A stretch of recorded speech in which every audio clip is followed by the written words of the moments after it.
Zee 24 तास, एक पाऊल पुढे।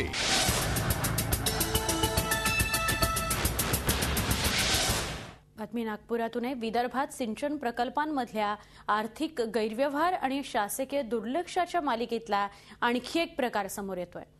प्रकल्पांना मान्यता मिळून सुद्धा त्यांचं काम 10 वर्षात सुरू झालं नाही, त्यामुळे तब्बल 13 प्रकल्प रद्द झालेत। पाहूया झी 24 तासचा एक्सक्लुझिव्ह रिपोर्ट।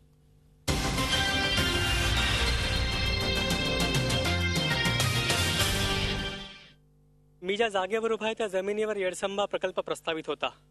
त्या प्रकल्पाकरता सरकारने पर्याय वनजमिनीकरता जमीन देखील मंजूर केली, पण तरी आजवर प्रकल्पाची कधी सुरुवातही झाली नाही। येडसंबा प्रकल्पासारखे नागपूर विभागाच्या 5 जिल्ह्यातले एकूण 13 प्रकल्प 1980 पासून व्यपगत झालेत। प्रकल्प व्यपगत होणे म्हणजे मान्यता मिळाल्यानंतर 10 वर्षात त्याचं काम सुरू न झाल्यास तो प्रकल्प रद्द होतो। तो पुन्हा सुरू करण्यासाठी त्याच्या मान्यतेसह सर्व प्रक्रिया नव्याने कराव्या लागतात। प्रशासकीय मान्यता मिळवण्याची प्रक्रिया किती लांब आणि जाचक असते हे आपल्याला माहित आहे।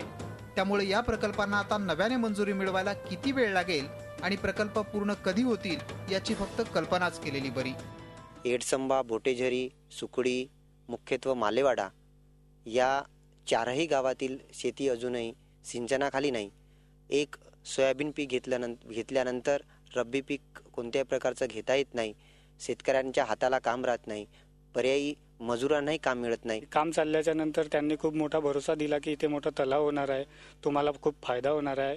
आणि जसं माझं त्या तलावाच्या खाली शेत वगैरे आहे, तिथं आम्हाला त्याचा फायदा होणार होता आणि ते चाललेलं काम त्यानंतर बंद झालं आणि इथे त्यानंतर काही काम सुरू झालेलं नाही। इथे कोणताही खुदड मारलेला नाही किंवा कोणत्याही मशीनने काम सुरू केलेलं नाही आहे।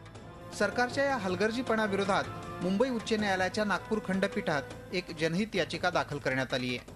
2-2 कोटी 4-4 कोटी रुपये सरकारपाशी आहेत, तेव्हा आम्ही न्यायालयाला अशी विनंती केली की एक टाइम बाउंड तुम्ही प्रोग्राम द्या आणि आतापर्यंत हे जे प्रकल्प रखडले त्याला जे दोषी आहेत त्यांची चौकशी करा आणि त्यांना शासन करा। 10 वर्षाच्या प्रोजेक्ट हा तुमचा सुरू झाला पाहिजे, जेणेकरून जे फंड वगैरे आहे ते रिलीज होऊन तो प्रोजेक्ट कामाला सुरुवात होऊन पूर्णत्वाला जाईल।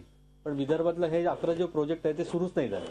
ऑन पेपर आहे 1980, 96, 83 असे या वर्षापासूनचे प्रोजेक्ट पेंडिंग आहे। विदर्भासह राज्यातल्या सिंचन घोटाळ्याची सध्या चांगलीच चर्चा सुरू आहे।